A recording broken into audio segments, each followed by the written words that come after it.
Listrik padam atau biasa disebut dengan mati lampu, suatu peristiwa yang cukup menyebalkan bagi masyarakat modern seperti kita, dan ada yang pernah bilang rasanya sama seperti balik lagi ke zaman batu. Tapi di satu sisi, mati lampu bisa menjadi momok yang sangat menakutkan sebab ketika cahaya lampu tidak lagi bersinar, kegelapan akan datang menyelimuti dan Anda bisa saja tersesat di dalamnya. Hello guys, jumpa lagi bersama aku di channel Uni Recap dan selamat datang di alur cerita film Vanishing on 7th Street.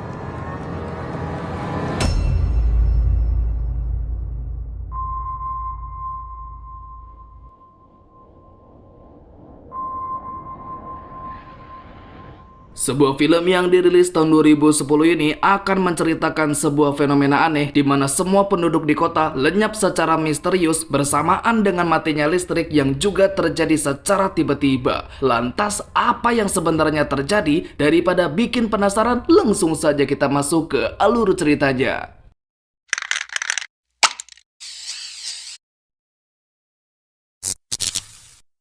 Kisah diawali pada sebuah bioskop yang kala itu sedang ramainya film Pengabdi Setan. Tepat di belakang bangku penonton terdapat seorang petugas yang sedang berjaga, atau kita bisa memanggilnya Paul. Sembari bekerja, dia tampak sedang membaca satu buku tentang misteri lenyapnya suatu koloni di Pulau Roanoke yang terjadi pada tahun 1590. Bagi yang belum tahu, kejadian sebesar ini memang benar-benar terjadi di dunia kita, dunia nyata, dan memang benar misterinya masih belum terpecahkan sampai sekarang. Yang kebetulan juga topik ini sudah banyak dibahas oleh beberapa YouTuber, salah satunya Babang Ewing 1 tahun yang lalu. Lanjut, selang beberapa menit kemudian listrik tiba-tiba menjadi padam di mana Paul yang bingung dengan apa yang terjadi pun segera pergi menuju lobi. Namun tepat ketika listrik cadangan menyala secara otomatis, dia dibuat sangat terkejut ketika melihat semua orang tiba-tiba menghilang dan hanya menyisakan pakaian mereka saja. Dan bukan hanya di bioskop, tetapi seluruh orang yang ada di penjuru bangunan tersebut juga mengalami hal yang sama. Tetapi untungnya Paul bertemu dengan salah satu satpam yang sama bingungnya dengan apa yang terjadi.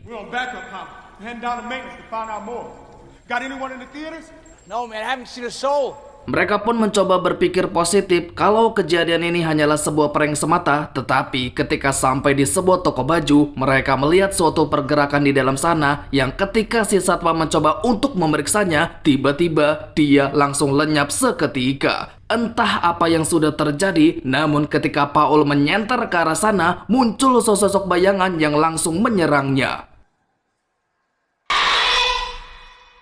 Singkat cerita, matahari sudah menunjukkan sinarnya, di mana kita dibawa ke sebuah apartemen yang menjadi tempat tinggal seorang pria bernama Luke, seorang reporter berita yang bekerja pada salah satu TV swasta. Yang ketika dia baru memulai aktivitasnya, Luke menemukan beberapa kejanggalan seperti ponselnya yang tiba-tiba mati yang padahal baterainya masih penuh, dan juga TV yang mendadak tidak bisa dinyalakan. Tidak cukup sampai di situ, ketika sudah menginjakkan kaki di luar, Luke terkejut bukan main ketika mendapati seisi kota menjadi sangat amat senyap, di mana semua orang menghilang tanpa jejak dengan pakaian mereka yang tergeletak di mana-mana. Dan di saat yang sama, sebuah pesawat yang sedang terbang di atas langit tiba-tiba jatuh tanpa sebab.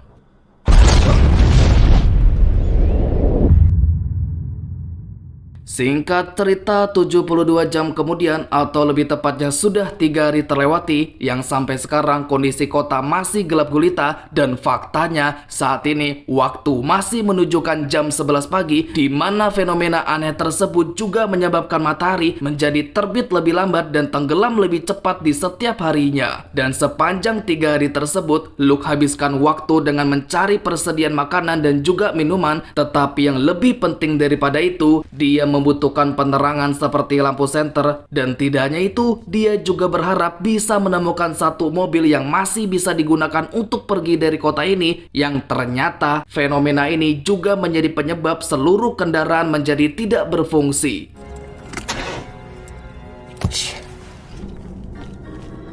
Di tengah jalan ketika Luke sedang memeriksa sebuah mobil, dia dikejutkan dengan munculnya seseorang yang tiba-tiba meminta pertolongan supaya Luke mau membagikan salah satu senter yang dia punya. Akan tetapi Luke sama sekali tidak peduli sampai orang itu lenyap seketika. Dan inilah yang terjadi kepada seluruh orang yang ada di kota. Jikalau seseorang tidak memiliki penerangan atau sumber cahaya di dekatnya, maka bayang-bayang kegelapan akan memakan orang tersebut. Ketika melanjutkan pencarian, Luke menemukan sebuah mobil pick-up yang ternyata masih berfungsi. Namun sayangnya itu tidak berlangsung lama dikarenakan mesin mobilnya sudah dibiarkan tetap menyala selama 3 hari penuh sampai mengakibatkan aki mobilnya hampir kehabisan tenaga. Tanpa Luke sadari, gerak-geriknya terus diawasi oleh seorang anak kecil yang entah apa maksud dan tujuannya, tapi mungkin itu akan terungkap nanti. Tidak jauh dari sana, Luke menemukan sebuah bar, tapi ajaibnya listrik dan semua lampu di dalamnya masih tetap menyala. Yang ketika dia memeriksa ke bawah basement, ternyata bar tersebut memiliki generator yang dapat memasok energi listrik. Namun di saat yang sama, dia dikejutkan seorang bocah yang tiba-tiba muncul sembari mengancungkan shotgun ke arahnya. Put or drop. Put the gun on the floor. Nampaknya si bocah sudah salah mengira jika Luke adalah pencuri, tetapi setelah diberi pengertian, dia pun setuju untuk menurunkan senjatanya. Diketahui bocah ini bernama James. Di situ dia bercerita sejak awal kejadian, James bersama dengan ibunya berlindung di tempat ini sampai beberapa hari yang lalu sang ibu pamit sebentar untuk melihat suatu cahaya yang dikatakan muncul di sebuah gereja, di mana si ibu juga berjanji akan kembali lagi, tetapi sampai sekarang sang ibu masih belum kunjung kembali. Guy came by saying he saw light in that church. Light? The street. Went to check the light in the church. Mendengar itu, Luke kemudian memberinya penjelasan bahwasannya seluruh orang yang berada di luar sana akan lenyap di telan kegelapan yang kemungkinan besar ibunya tidak akan pernah kembali lagi, sehingga percuma saja tetap menunggunya di sini dan sekarang yang harus mereka lakukan adalah segera pergi dari kota ini. Akan tetapi, James menolak ajakannya karena dia masih tetap ingin menunggu ibunya sampai kembali. Sempat terjadi perdebatan di antara mereka sampai Luke memutuskan untuk meninggalkannya seorang diri. Fair exchange. Good luck. Knock yourself out. I'm out of here. Tepat di saat yang sama, muncul seorang wanita yang tiba-tiba nyelonong masuk seraya bertanya, "Apakah kamu melihat anakku?" Sontak saja mereka menjawab tidak tahu, di mana si wanita nampaknya sudah frustasi karena anaknya sama sekali belum kunjung ditemukan. Dia bernama Rosemary, seorang physical therapist yang bekerja di suatu rumah sakit. Diceritakan sewaktu awal kejadian, Rosemary sedang ngudut di beranda rumah sakit yang ketika listrik tiba-tiba padam, dia langsung mengecek ke dalam gedung di mana semua orang mendadak lenyap tanpa jejak. Yang ketika matahari sudah terbit, dia pun segera pulang ke rumah untuk menengok anaknya, tapi sayangnya anaknya sudah tidak ada di tempat. Manny's 9 months today. Manny's dad comes here to drink, so I thought that... Tidak jauh dari bar tersebut, tampak seseorang yang sedang terbaring di luar, yang ternyata orang itu adalah Paul yang masih hidup dengan luka pada bagian kepalanya. Entah bagaimana caranya dia bisa sampai ke tempat ini, tetapi satu hal yang pasti, cahaya dari lampu senter miliknya telah menjaganya agar tidak lenyap. Dan ketika sudah siuman, dia bergegas menuju ke sebuah halte yang lampunya masih tetap menyala. Itu karena halte tersebut menggunakan teknologi panel surya. Saat itulah Paul berteriak meminta tolong, di mana teriakannya tersebut didengar oleh mereka bertiga, dan karena masih memiliki hati nurani sebagai manusia, tentunya mereka tidak tinggal diam, yang secara sukarela Luke yang akan pergi menolongnya. Apesnya ketika ingin kembali lagi, senternya mendadak tidak dapat berfungsi. Tapi untungnya Luke masih memiliki beberapa suara yang dapat dia gunakan. Namun ketika hampir sampai di bar, keduanya sempat terjatuh karena kakinya Luke tiba-tiba kecengklak. Yang ketika bayang-bayang kegelapan hendak memakan mereka, Rosemary dengan cepat membuka pintu supaya keduanya dapat masuk ke dalam. Sembari kepalanya diobati, Paul pun menceritakan semua yang sudah dia alami. 3 hari yang lalu saat terjadi pemadaman listrik, dirinya tiba-tiba diserang sesuatu yang tampak seperti bayangan, dan setelah itu ingatannya menjadi samar-samar, di mana selama 3 hari tersebut dia merasa dibawa ke suatu tempat oleh bayang-bayang tersebut, yang di sepanjang perjalanan dia terus mendengar suara bisikan aneh sampai dia tiba-tiba terbangun tepat di tengah jalan seperti yang sudah kita lihat sebelumnya. It's like I was fighting for air. I don't know where. I was taken somewhere.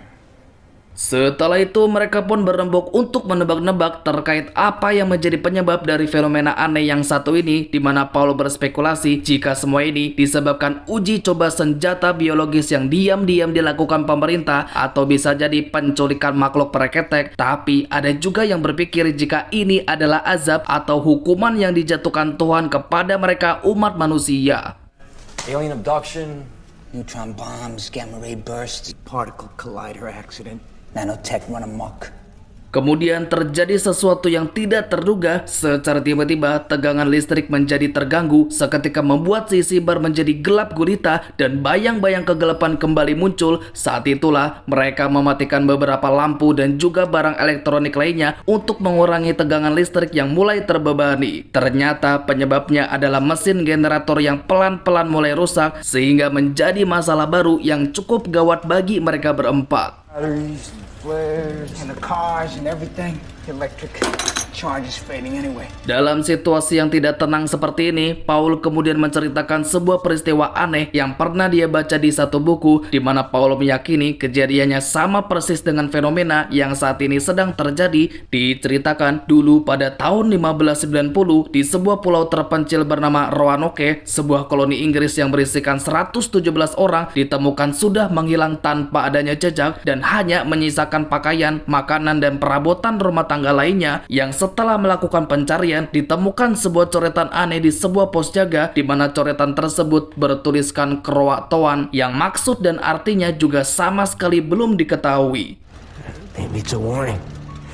A warning like an error warning your computer gives you right before it crashes. Di saat yang sama, cedera di kepalanya jadi kumat, sehingga dengan cepat Paul dibaringkan sembari kepalanya dikompres, yang ketika Luke sedang mengambil es batu, tiba-tiba dia teringat dengan kejadian 3 hari yang lalu. Saat itu, Luke yang masih kebingungan dengan apa yang terjadi, kemudian pergi ke tempat kerjanya dengan harapan dapat menemukan seseorang, akan tetapi tidak hanya menemukan satu orang pun, dia malah menemukan sebuah siaran satelit yang berasal dari kota Chicago dengan memperlihatkan seorang dokter bernama David Brooke. Di situ juga terdapat 2 siaran berbeda yang berasal dari kota New York dan Toronto, di mana kedua kota tersebut juga mengalami hal yang sama. Dari apa yang disampaikan si dokter, sepertinya beliau memiliki sedikit informasi terkait fenomena yang saat ini sedang melanda. Dikatakan apapun yang ada di dalam kegelapan ternyata dapat memanipulasi pikiran seseorang dengan membuat orang itu seakan-akan dapat mendengar suara panggilan orang-orang yang sudah lama tiada, entah itu teman,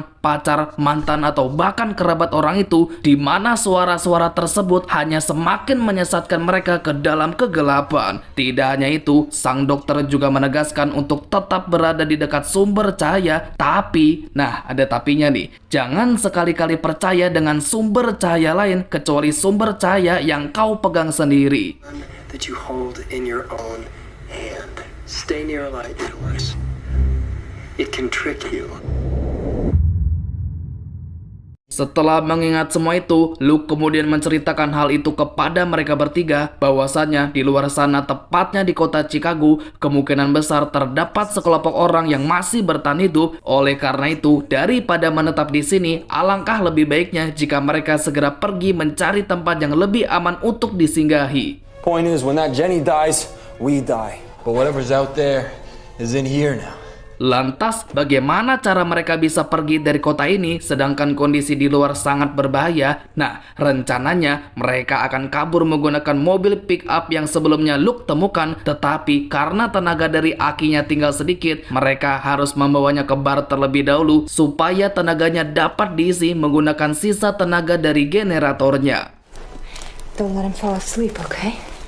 Dan orang yang akan pergi keluar untuk membawanya adalah Rosemary bersama dengan Luke, di mana di tengah jalan kita sempat diperlihatkan seekor anjing yang sedang mengais-ngais sampah yang secara tidak langsung menjelaskan makhluk hidup yang diincar oleh bayang-bayang kegelapan tersebut hanyalah manusia, tidak dengan hewan yang masih bisa bergerak bebas di tengah kegelapan bahkan tanpa ditemani sumber cahaya sedikit pun. Tepat ketika mereka berdua sudah sampai di mobil tersebut, lampu senter keduanya tiba-tiba saja mati yang padahal baru saja diganti baterainya. Akan tetapi mereka tidak memiliki waktu untuk memikirkan itu, sebab yang terpenting adalah segera kembali dengan membawa mobil ini secepatnya. Push!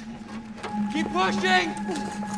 Tinggal melewati beberapa gang lagi, pergelangan kaki Luke yang sebelumnya keseleo tiba-tiba kumat yang memaksanya untuk beristirahat sebentar. Namun tidak lama setelah itu, mereka dikagetkan dengan munculnya seorang anak perempuan yang sama yang sebelumnya sempat mengawasi Luke secara diam-diam. Tapi yang lebih hebatnya lagi, dia mampu bertahan hidup di tengah situasi seperti ini meski hanya seorang diri. Akan tetapi ketika mereka memintanya untuk mendekat, bayang-bayang kegelapan muncul di saat yang sama hingga memaksanya untuk segera kabur. Sementara Luke yang melihat itu pun segera mengejarnya, tapi sayangnya dia malah terjatuh. Dan ketika bayang-bayang kegelapan mencoba untuk melahapnya, Rosemary dengan cepat langsung menyalakan lampu depan mobil. Namun cahaya dari lampu depan tersebut semakin lama semakin redup. Terlebih lagi semua penerangan seperti senter dan juga suara yang mereka bawa mendadak tidak dapat digunakan. Untungnya Luke tiba-tiba terpikirkan sebuah ide di mana dia akan menciptakan sebuah obor dengan menggunakan beberapa benda yang ada di sekitarnya. Tetapi ketika obornya hendak dinyalakan, mereka baru ingat kalau korek apinya ketinggalan di bar. Tidak menyerah, Rosemary yang tiba-tiba teringat akan sesuatu kemudian membopong Luke untuk masuk ke dalam salah satu bangunan terdekat yang ketika sudah sampai di suatu gudang penyimpanan, mereka membobol pintu masuknya dan di sanalah mereka menemukan korek api yang secara kebetulan tersimpan di sana. You worked here? I used to bum cigarettes off the duty nurse. How'd you know those matches were there? Kemudian kita dibawa kembali ke kondisi yang ada di bar. Terlihat James sedang mencuci kain yang digunakan untuk mengopres kepalanya si Paul. Namun secara tiba-tiba lampu-lampu menjadi kelap-kelip sampai akhirnya mati seketika.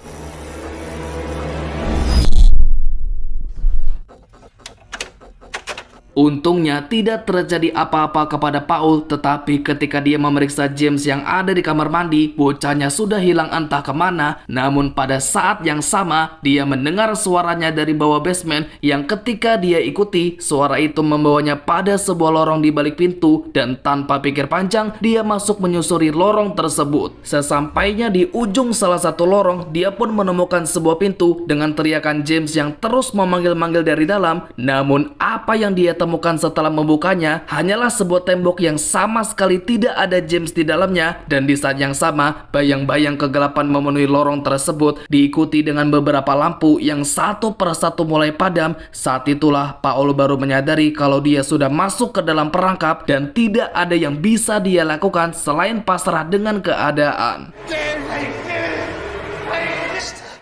Secara mengejutkan, kita dibawa kembali kepada James yang ternyata masih hidup. Tetapi sebaliknya, Paul sudah lenyap dengan pakaiannya yang masih tergeletak di meja biliar dan bukannya di lorong tersebut. Sehingga dapat disimpulkan apa yang baru saja kita lihat cuma terjadi di alam bawah sadarnya si Paul sebelum dirinya lenyap di telan kegelapan. Balik lagi ke kondisi mereka berdua. Sementara Luke sedang beristirahat, Rosemary tampak sedang mencari beberapa botol alkohol yang nantinya akan digunakan sebagai bahan bakar obornya. Namun dia mendapati lampu jalan yang ada di luar tiba-tiba menyala dengan sendirinya, diikuti suara tangisan bayi yang lengkap dengan keretanya. Seketika Rosemary mengira jika itu adalah anaknya yang sudah lama dia cari-cari. Tetapi ketika mendekatinya, dia tidak menemukan apapun dan tiba-tiba Rupa-rupanya itu tidak lebih dari sekedar perangkap, di mana hal tersebut sudah pernah dikonfirmasi oleh Dr. David yang mengatakan sesuatu di dalam kegelapan dapat melakukan apapun untuk semakin menyesatkan seseorang ke dalamnya, seperti yang sudah terjadi kepada Rosemary barusan. Sadar dengan apa yang dia lihat, Luke dengan cepat kembali ke mobil dan terus mendorongnya dengan sisa tenaga yang dia miliki. Sementara itu, James juga mengalami masalah di mana kondisi di bar sudah sangat mencekam, tapi untungnya Luke datang tepat pada waktunya. Hey, we're gonna make it, alright? But I need your help, okay? Tidak punya banyak waktu, keduanya pun lanjut ke langkah berikutnya, yaitu mengisi tenaga dari aki mobil tersebut dengan menggunakan generator sebelum benar-benar rusak. Dan tepat setelah bar tersebut mati secara total, mereka berhasil mengisi tenaga dari aki mobilnya. Dan tidak pakai lama, mereka tancap gas pergi dari tempat tersebut. Mereka pun berhenti tepat di depan suatu gereja yang faktanya ini merupakan tempat terakhir ibunya James berada, di mana James yang mengira kalau ibunya masih ada di dalam pun segera masuk ke dalam sana. Sementara itu, Luke yang sudah mencoba untuk menghentikannya dengan terpaksa pergi meninggalkannya. Tetapi Luke mendadak berhenti ketika melihat sebuah coretan di papan reklame dengan tulisan Croatoan, coretan yang sama yang pernah ditemukan di Pulau Roanoke pada peristiwa lenyapnya sebuah koloni Inggris pada 400 tahun yang lalu. Kemudian kita dibawa ke gereja kembali yang pada saat itu James merasa dia seperti melihat sosok ibunya, tetapi tiba-tiba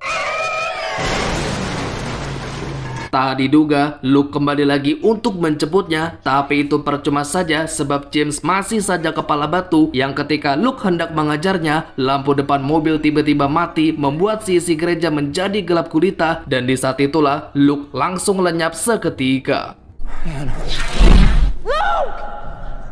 Sekarang tinggal tersisa James seorang saja, di mana suasana di gereja tersebut juga semakin mencekam. Ditambah lagi cahaya dari beberapa lilin yang ada di dekatnya satu persatu mulai padam, dan tidak ada yang bisa dia lakukan selain meringkuk sembari berdoa.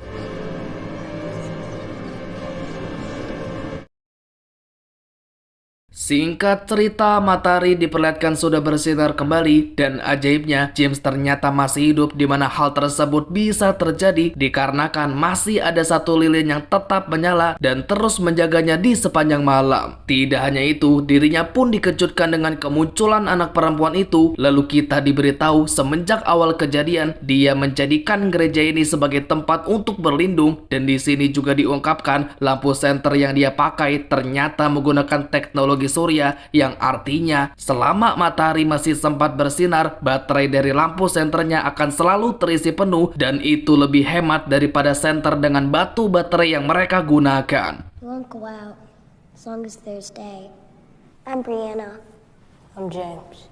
Setelah itu mereka pun memutuskan untuk pergi dengan menaiki seekor kuda, di mana tempat yang akan mereka tuju adalah kota Chicago yang seperti dikatakan Luke sebelumnya, kemungkinan besar terdapat sekelompok orang yang masih bertahan hidup di kota tersebut. Kemudian kita diperlihatkan pemandangan yang tidak biasa, matahari terbit lebih lambat dan tenggelam lebih cepat, yang menyebabkan waktu di siang hari menjadi kurang dari 1 jam saja, dan sebaliknya waktu di malam hari akan menjadi sangat lama. Dan sama seperti peristiwa di Pulau Roanoke yang masih menjadi misteri, ending pada film ini juga sama misterinya, dan kita tidak akan tahu bagaimana nasib dari kedua anak itu untuk kedepannya nanti.